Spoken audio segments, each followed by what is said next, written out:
G'day, I'm Charlie Pryde. And I'm Jennifer Pryde. Welcome to our YouTube channel, Pride of the Villages. Along with alligators and panthers, the manatee is one of the iconic native animals of Florida. You see them in aquariums and at SeaWorld, even on license plates. You can view them during the warmer months in the wild on boat tours. Sources here in Florida, and that's because even though they're very large animals, they have very little blubber on them. They don't have that insulating layer of fat like walruses have, so when the water gets cold, they get cold, and if they're not somewhere warm, they get hypothermia or cold stress. In our park, there's some manatees right by the buoy there on the right. Those just popped up. Also by kayak, as Jennifer and I did, Silver Springs. In the warm months, they are typically scattered individually, or maybe with a calf out feeding on seagrasses. But this time of the year, the winter months, that is the best time to see them congregated in large numbers. Since manatees cannot survive long in cold water, they seek out the headsprings of Florida's rivers such as Crystal and Homosassa in Citrus County, just an hour west of the villages. Here they gather in large numbers seeking the warmth of 72-degree water coming out of the headsprings. Companies will conduct tours where they boat close to the headsprings, and you can put on a wetsuit, mask, and snorkel and get as close to the manatees as the law allows. Now this is a very adventurous way to see manatees considering the water temperature is only 70 degrees and the air temperature on a winter day may be only in the 40s. So this manatee viewing adventure may not be for everyone. Therefore, we want to introduce you to an alternative, the TECO Manatee Viewing Center. In winter, besides the headsprings, manatees often gather near the warm water outflows of power plants along the Florida coast, instead of migrating south as they once did. In fact, 60% of Florida manatees spend the winter around the power plants.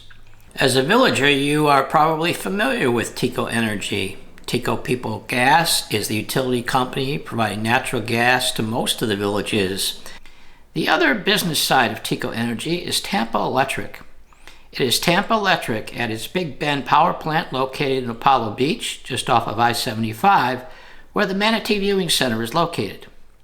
So let's go there now and see what the viewing center has to offer. There are 2 parking lots available and parking is free.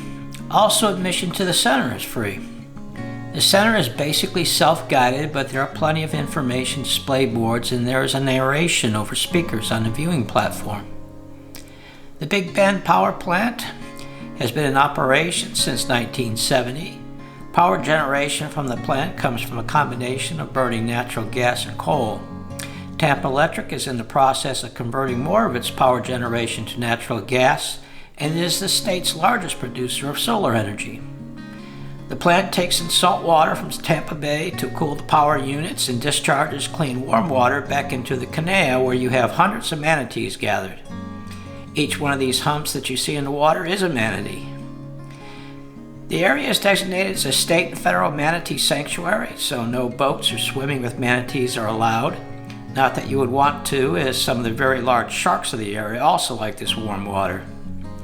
The average adult manatee is about 10 feet long and weighs approximately 1,200 pounds. Manatees are herbivores and will eat up to 15% of their body weight in aquatic vegetation each day. Some of the manatees will get very close to the viewing platform. The manatee rests from 2 to 12 hours per day. While resting, the manatee may rise to the surface to breathe every 7 to 20 minutes.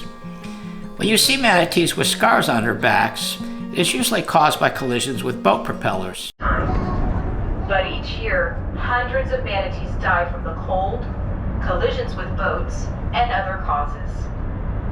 Some estimates show boats caused between a quarter and a third of all manatee deaths.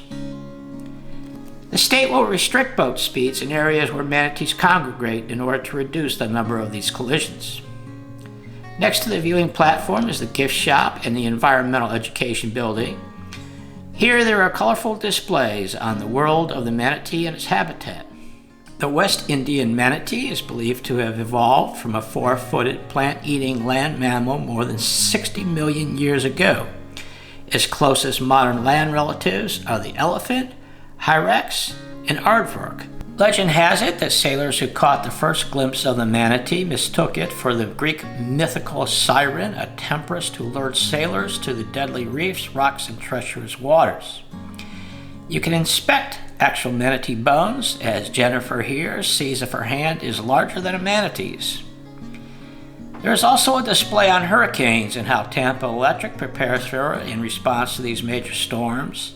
Downstairs, you can actually put yourself in a hurricane simulator. Also downstairs is a butterfly garden, seasonal of course, as well as a nice picnic pavilion. There is a snack bar operating on site, although Kona Ice was not open on this cold January day. There is also a touch tank with cow nose and other rays. This tank is in partnership with the Florida Aquarium, and its inhabitants are the actual mascots of the Tampa Bay Rays baseball team. During baseball season, these Rays are in the tank at Tropicana Field in St. Petersburg. At ground level, there's a really nice tidal boardwalk that parallels the canal. This is a featured part of the Great Florida Birding Trail. On this 900-foot ADA-compliant walkway from the center to the Tampa Bay estuary, you can identify a wide selection of native coastal plants and animals.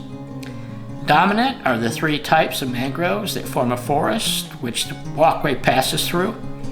Mangroves are one of Florida's true natives and are critical to the health of the Tampa Bay estuary, providing valuable habitat, preventing erosion, filtering out pollution, and they are important nursery areas for shellfish, crustaceans, and juvenile fish.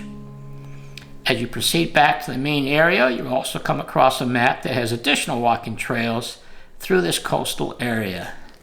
So now is the time of the year to go out and see manatees as they're congregated around these warm waters of the springs and the power plants. So if putting on a wetsuit and jumping in the water on a cold day is not your cup of tea, then the TECO Manatee Viewing Center might be a good alternative, a much drier and warmer option. One last bit of advice we would have on visiting the center, and that is if you can, visit it on a weekday versus a weekend. Jennifer and I were there on a weekend, and a lot of families with kids out of school. And if you go to a weekday, I think you have pretty much the place to yourself. So that's all for this video, and we'll see you in the next one.